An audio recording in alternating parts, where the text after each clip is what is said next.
Hey, what's up, guys? Little man with a big opinion here. And today's video is not going to be news related, even though there is plenty I could talk about. Um, I'm not going to be explaining a thought process for why I do something. I'm just going to go over a hotly debated topic on a Facebook group that I'm in. And when I say hotly debated, the original person posted, I sat there and, I copied it and put it into Google Docs so I could figure out how many words it was. It was like a 300 word, thought process. And I by myself probably doubled that in going through explaining, what I'm doing. And in the end, being the person, did a agree to disagree. Um, I let him know that certain parts of his argument were valid. And, I support or am in the same mindset. Uh, but here's my take on it. Here's my reasoning. Uh, and if you don't like it, then, you know, move on. If I can sway your opinion because I think my argument was better, sweet. But I don't think it got to that point. But what I did like is like 60 different people threw their 2 cents in as well. For the most part, it was picking either side. A few people were also trying to mitigate, but let's get into the topic. Um, so, guy put up there, he's like, just from a caloric mindset, you know, two people, you need 2,000 calories a day. Or no, it was a family of four, so 2 adults and 2 kids. Uh, and long story short, you bagging up that 50-pound bag of rice into Mylar with oxygen absorbers, from a caloric standpoint, isn't even a month's worth of food.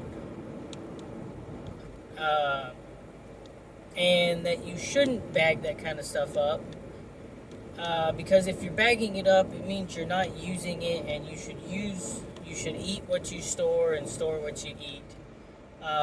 And there's no point in putting it inside that bag, because you probably won't consume that food, 25 years later or more.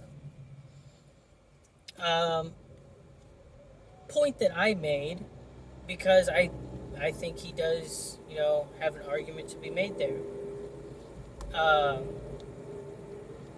Was, I bag that kind of stuff up because I have no intention of using it right here and right now. I very much believe in the mentality of stack to the rafters. But if you are only using 5-gallon buckets and storing away your food, I think, if you have 15 5-gallon buckets filled up, you are better off than the person that has 10, and the person with 10 is better off with the person that has 1. And even though that one bucket of food, in this guy's thought process isn't even a month's worth of food, you're better off than the person that, every week when they get their paycheck, they go grocery shopping. So storing anything is better than storing nothing. That was, one of my, first arguments with him. Next thing I said is in, conjunction with, Mylar bags and 5-gallon buckets, I also store food in mason jars ranging from a quart to a half gallon. Um, when you freeze your food for 3 to 5 days, you're doing the same process as the Mylar bag is, and you're preventing um, the small bug eggs um, from hatching. Uh, with the Mylar bag and oxygen absorbers, life needs oxygen, and you're preventing it, the thing it needs, and they can't hatch and they'll die because they need oxygen. When you freeze them for 3 to 5 days, most things in extreme um, degrees of temperature, whether it's higher or lower, will also die. Think about you sticking a woolly mammoth in an ice age. Eventually, it's gonna die off because it's super cold. Um, but I use the mason jars as well for more actively used products. We do use beans and rice to make several meals.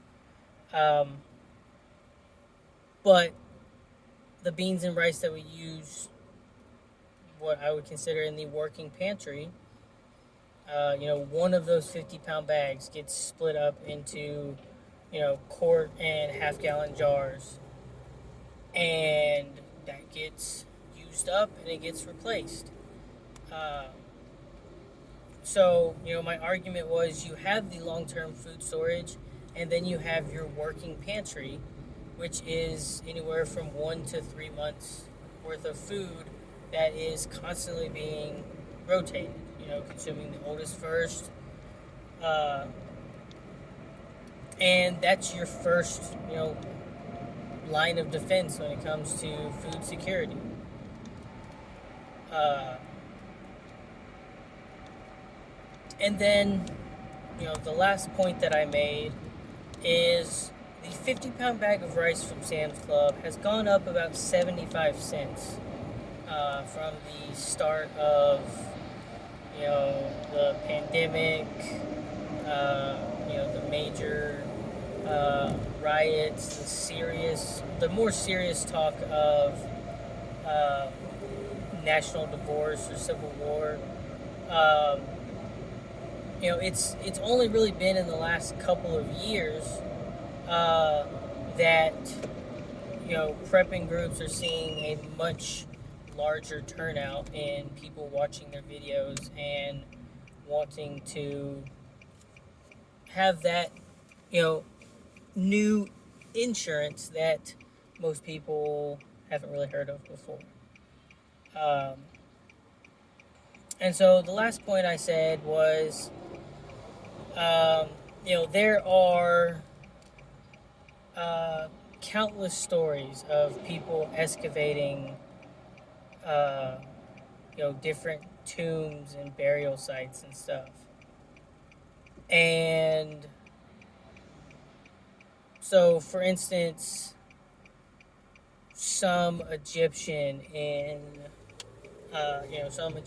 pharaoh, his tomb was excavated, and certain plants and foods had been preserved that scientists said, these are still edible, and we could consume this today. And it was like honey and rice and beans and stuff like that. And shipwrecks from several hundred years ago have been found where certain contents were still preserved. And so the thought process, I've said it before with, Mountain House meals specifically. They've got a 25 or 30 year, stamp on the back of them. Not because the food is going to go bad in 25 or 30 years, but because our health regulations, they have to pass and meet certain tests and standards before, you can stamp something else on it. Um, but the general consensus is, as they pass these tests, new products get stamped with the new approved time, and as long as the contents of it are not disturbed, the package is maintained, um, then that Mountain House meal will last forever, arguably.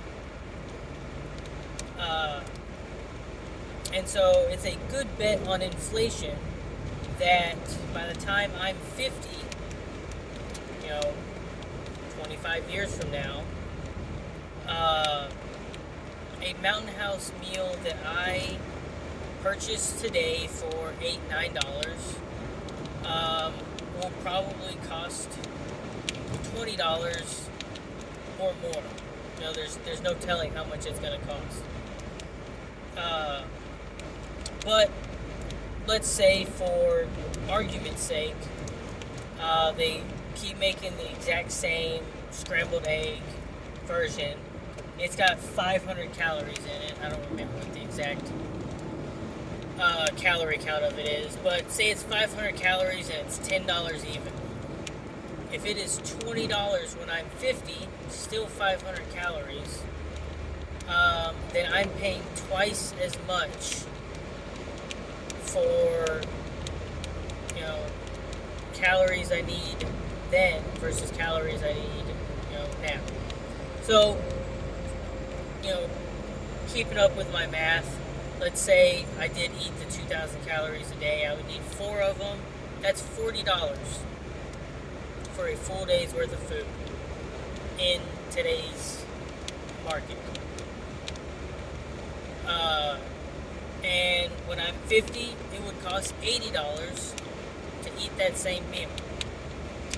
Now, Mountain House meal is fairly expensive because freeze drying, there's not a lot of people that do it. And purchasing your own meal or your own machine is a pretty hefty investment.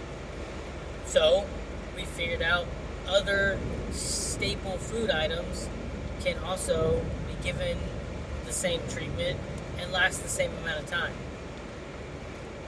So, if a 50-pound bag of rice is 40,000 calories, or let's say it's 60, just for math's sake.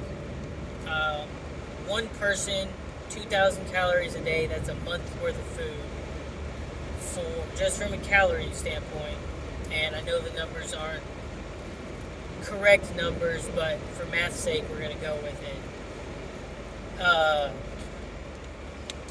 So your price per calorie is significantly lower. You know, a 50-pound bag of rice is $18. Even throwing in the money to get buckets and Mylar bags and O2 absorbers, it doesn't raise it all that much. And when you consume that rice, just from a financial standpoint, it is cheaper than buying a 50-pound bag of rice and just eating it then and there. If it's cheaper with you going through this process to make it a long-term storage, and that's a win-win for your pocketbook. And also, you put this stuff in a Mylar bag in a 5-gallon bucket.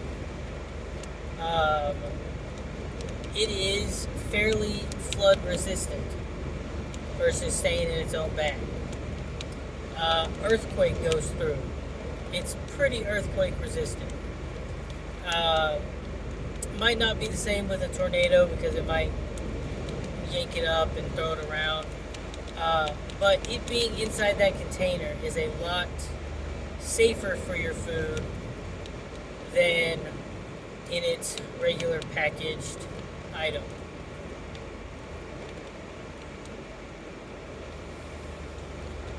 And lastly, I just kind of threw this one in. It helps me sleep at night personally. Knowing, you know, I've got it's either 8 or 9 5-gallon buckets of rice, 5 or 6 of beans. I know it's 4 of oatmeal and 4 of whole kernel corn. having it stored away safely in its own closet. I know roughly how long it'll last my family. I sleep a lot better at night knowing I'm not touching it. It sits there and it's got a purpose when the need arises. Versus, well, I eat what I store, so, I buy a month's supply of, all my goods, and I eat it, and when it gets close to running out, I'm going to go get more. Even if you don't store this kind of stuff inside of Mylar bags or mason jars, it's still going to last you a few years before bugs or moisture or other natural elements takes its toll on it. But that was my take on that situation.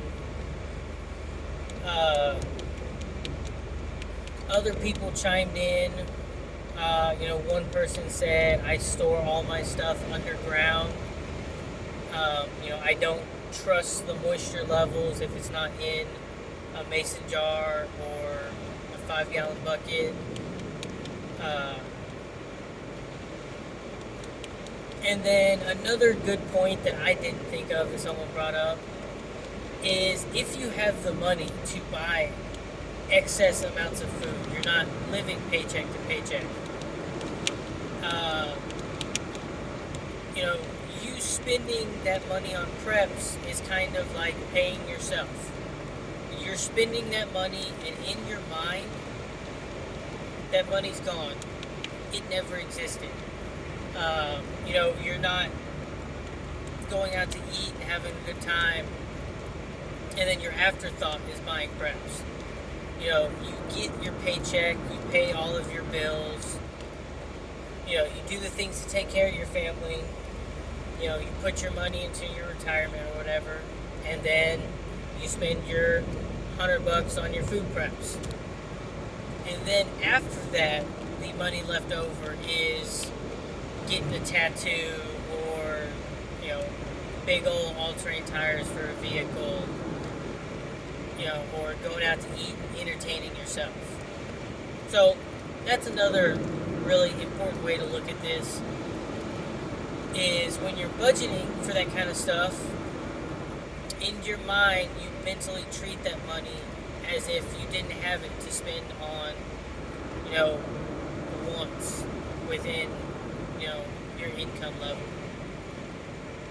So, with that being said, what are your thoughts? Leave them in the comment section down below. Let's keep the conversation going, on YouTube, outside of Facebook. If any of you are in that prepping group, you probably know what I'm talking about because it was recent. It was today, the same day I'm going to upload this video. Let me know if you left a comment on that video or on that Facebook post. Maybe something you would have done differently, just whatever. And then lastly, like the video if you enjoy this video specifically. If you enjoy the content that I release on my channel and the discussions that we have, then consider subscribing to the channel. And then lastly, share this video with a friend or family member that would benefit from the conversations we have in these videos. And with that, I'll catch you in the next one.